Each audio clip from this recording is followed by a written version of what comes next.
ময়নায় নিখোঁজ বিজেপি কর্মীর দেহ উদ্ধার। পুকুরে মিলল বিজেপি কর্মী সুব্রত অধিকারীর দেহ। খুন করা হয়েছে ছেলেকে, এমনটাই অভিযোগ মৃতের মায়ের। রবিবার থেকে নিখোঁজ ছিলেন বিজেপি কর্মী। অনুষ্ঠান দেখতে যাচ্ছেন বলে বাড়ি থেকে বেরিয়েছিলেন বিজেপি কর্মী। বাড়ি না ফেরায় ময়না থানায় নিখোঁজ ডায়েরি করে পরিবার। বৃহস্পতিবার বাড়ির পাশে পুকুর থেকে উদ্ধার হয় দেহ। ময়নায় নিখোঁজ বিজেপি কর্মীর দেহ উদ্ধার হয়। প্রাথমিক তদন্তে দেহে কোনো আঘাতের চিহ্ন নেই। পরিবারের তরফে থানায় কোনো লিখিত অভিযোগ দায়ের হয়নি।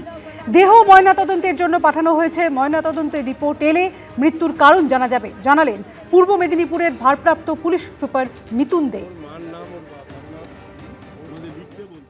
কেউ মেরে ফেলাইছে গো বাবা, আর কিছু না রে বাবা রে। ধৈর্য রাখুন, আরেকজন ছেলে আছে, সবাই গান শক্ত হয়েছে, গায়ে কিছু নাই। আজ ভোরে খেয়ে ফেলি দিয়েছে রাত্রে। আমি ঠাকুরমন্দির ধোয়াইতে যাই, কোনো দিন কিছু দেখিনি। সেও আজকে না ভাসিয়া উঠা পড়ছে গো।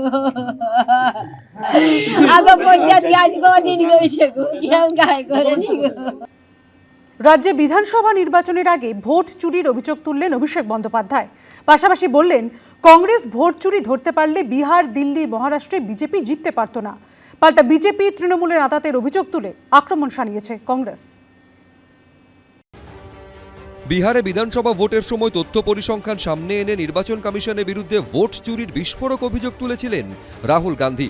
সরাসরি প্রধানমন্ত্রী, স্বরাষ্ট্রমন্ত্রী এবং মুখ্য নির্বাচন কমিশনারের বিরুদ্ধে সরব হয়েছিলেন লোকসভার দলনেতা ও কংগ্রেস সাংসদ।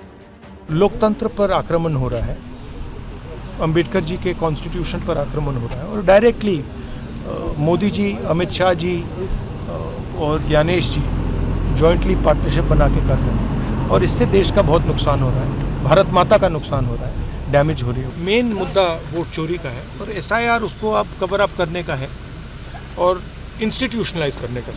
কিন্তু শেষ পর্যন্ত বিহারে বিপুল ভোটে জয়ী হয়েছে এনডিএ। পশ্চিমবঙ্গেও কয়েক মাস পর নির্বাচন, তার আগে চলছে এসআইআর। এই আবহে ভোট চুরির অভিযোগে বিজেপিকে নিশানা করতে গিয়ে কংগ্রেসকে দোষেছেন অভিষেক বন্দ্যোপাধ্যায়। चोरी वोटर लिस्ट में हो रहा है। अगर कोई पॉलिटिकल पार्टी कांग्रेस ये पकड़ लिया होता, हरियाणा से, महाराष्ट्र से, न्यू दिल्ली से, बिहार से, चारों स्टेट में बीजेपी हारी। आम आदमी पार्टी दिल्ली में पकड़ नहीं पाया, बिहार में आरजेडी कांग्रेस पकड़ नहीं पाया, इसलिए बीजेपी 88% का स्ट्राइक रेट लेके जीता है। পাল্টা বিজেপির সঙ্গে আঁতাতের অভিযোগ তুলে তৃণমূলকে বিঁধেছে কংগ্রেস। तो ये जो भतीजे है बंगाल के, और राहुल गांधी जी की जो दिखाए हुए राह उसको अपनाते हुए और नकली करने में जुट गए हैं। अभी इस बार भी ईसीआई गए और निकलते ही वो कांग्रेस को गाली देने की उनको याद आई। राहुल गांधी को दिखाए हुए सारे जो मुद्दा थे, सारे जो शिकायत थे, उनको ये नकली करते हुए वो खुद को कुछ समझने लगे हैं। असलियत में बीजेपी के खिलाफ बात उनसे उनकी मुंह से नहीं निकलते। আচ্ছা, অভিষেক বন্দ্যোপাধ্যায় কংগ্রেসকে আক্রমণটা কোথায় করেছেন? কংগ্রেসের ভুলটা ধরিয়ে দেওয়া যাবে না? আর কংগ্রেসের আক্রমণ করার জন্য কংগ্রেসের মধ্যেই তার ওয়ার্কিং কমিটির নেতারাই তো বসে আছে। ওখানে দিগ্বিজয় সিং থেকে শুরু করে ওখানে যা যা খেলা চলছে, তো তার জন্য আবার বাইরে থেকে লোক লাগবে নাকি? আর অভিষেক বন্দ্যোপাধ্যায় কি বলেছেন? বলেছেন এই যে ভোটার লিস্টে কারচুপি মহারাষ্ট্রে করেছে বিজেপি, দিল্লিতে করেছে, হরিয়ানায় করেছে, এগুলো তো তখনই ধরা উচিত ছিল কংগ্রেসের। ধরতে পারেনি বলে বিজেপি স্টেটগুলো জিতেছে।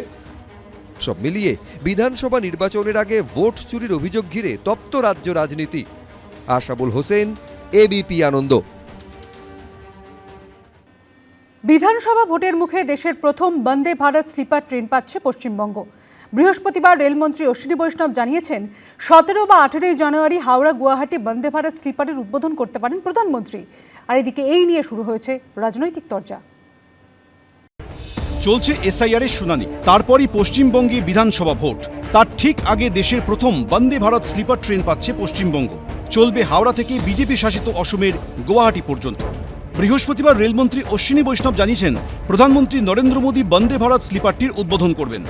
पहला रूट गुवाहाटी से कोलकाता, अंदाजा था कि करीब 2026 के मिडिल तक कंप्लीट हो जाएगा काम, लेकिन लकीली जितनी मेहनत की टीम ने 2026 की आरंभ में ही ये काम कंप्लीट हुआ है। রেলমন্ত্রীর দাবি বন্দে ভারত থার্ড এসির ভাড়া হবে 2300 টাকা, সেকেন্ড এসির ভাড়া হবে 3000 টাকা আর ফার্স্ট এসির ভাড়া হবে 3600 টাকা। নতুন বছরের শুরুতেই পশ্চিমবঙ্গের জন্য সুখবর। রেলমন্ত্রী ঘোষণা করলেন যে কলকাতা থেকে গুয়াহাটি বন্দে ভারত ট্রেন চালু হবে। আপনাদের মাধ্যমে প্রথম শুনতে পেলাম, যদি হয় এটা খুব ভালো অভিজ্ঞতা হবে সাধারণ মানুষদের জন্য। শিলিগুড়িতে বেশি আসা যাওয়া করি, এই জন্য ট্রেনটা হলে ভালোই হবে। আর আমরা মনে করি টাইমলি আমাদের মতো শিলিগুড়ি সুটেবল করা যায়, তাহলে আর ভালো হয়ে যাবে। স্লিপার ক্লাস আমরা শুনেছিলাম বৈষ্ণোদেবীতে স্টার্ট করেছিল প্রথম, তো এটা এখানে করলে আরো বেটারই হবে। আর আমাদের মানে দার্জিলিং মেলে প্রেশারটা একটু কমবে, আর আমরা মনে করি এই ট্রেনটা করলে ভালোই হবে। 26-এর বিধানসভা ভোটের আগে পশ্চিমবঙ্গকে বন্দে ভারত স্লিপার দেওয়ার মধ্যে রাজনীতি দেখছে তৃণমূল। 800 টাকার টিকিটকে আপনাকে 2500 টাকা দিয়ে কেটে যেতে হবে, এই হচ্ছে বিকশিত ভারত। আর বিজেপি খুব ভালো মতো জানে যেদিনকে ভোটের রেজাল্ট বেরোবে সবার আগে বিজেপির নেতারাই টিকিট কাটবে। আগেরবার 2021-এ 2 মাই দিদি গাই ডায়লগ দেওয়া বিজেপির নেতারা, তারা নিজেরা সকাল 10টার পর থেকে ফ্লাইটের খোঁজ করছিলেন। এবার যাতে পালাতে সুবিধা হয় তার জন্য এখান থেকে গৌহাটির জন্য ডাইরেক্ট ট্রেন করে দিয়েছে নরেন্দ্র মোদী ঘুমোতে ঘুমোতে। এমনিও পার্টিটা ঘুমিয়েই রয়েছে। আজকে তারা দেখতে পাচ্ছেন যে নরেন্দ্র মোদী সারা ভারতবর্ষের মানুষের আর্থসামাজিক উত্তরণ চান, তাদের জীবনের গতি আনতে চান, স্বাচ্ছন্দ্য চান। কিন্তু দুর্ভাগ্যের বিষয় এটাই যে পশ্চিমবঙ্গের 43টা রেলের প্রজেক্ট বন্ধ হয়ে আছে জমি জটের কারণে। তো যে রাজ্যে বর্ডারে ফেন্সিং করা যায় না রাজ্য সরকারের অসহযোগিতার কারণে, যে রাজ্যের মাত্র 20 মিটারের মতো একটা সমস্যাকে এখনো পর্যন্ত সমাধান করতে পারে না রাজ্য সরকার, যাতে মেট্রো রেল এখান থেকে সরাসরি হাওড়া পর্যন্ত চলে যাবে, এর জন্য দায়ী কে? বন্দে ভারত স্লিপারটি হাওড়া থেকে যাত্রা শুরু করে ব্যান্ডেল, কাটোয়া, আজিমগঞ্জ হয়ে পৌঁছবে নিউ ফারাক্কা, মালদা টাউন। সেখান থেকে নিউ জলপাইগুড়ি, নিউ কোচবিহার, অসমের নিউ বঙ্গাইগাঁও হয়ে পৌঁছবে গুয়াহাটির কামাখ্যায়। বন্দে ভারত স্লিপারে মোট 16টি কোচ থাকবে। একবারে মোট 823 জন যাত্রী যেতে পারবেন। থাকছে অটোমেটিক দরজা, আরামদায়ক berth, emergency talkback system. Semi high speed এই ট্রেন ঘন্টায় সর্বোচ্চ 180 কিলোমিটার বেগে ছুটতে পারে। फूड में जो ट्रेन गुवाहाटी से आएगी उसमें एसएमईज फूड होगा और जो ट्रेन कोलकाता से निकलेगी उसमें बंगला फूड होगा। রেলমন্ত্রী জানিয়েছেন 17 বা 18ই জানুয়ারি হাওড়া গুয়াহাটি বন্দে ভারত স্লিপারের উদ্বোধন করতে পারেন প্রধানমন্ত্রী। ঝিলম করঞ্জাই, অরিত্রী ভট্টাচার্য, আশাবুল হোসেন, এবিপি আনন্দ। এবিপি আনন্দ, এগিয়ে থাকে, এগিয়ে রাখে।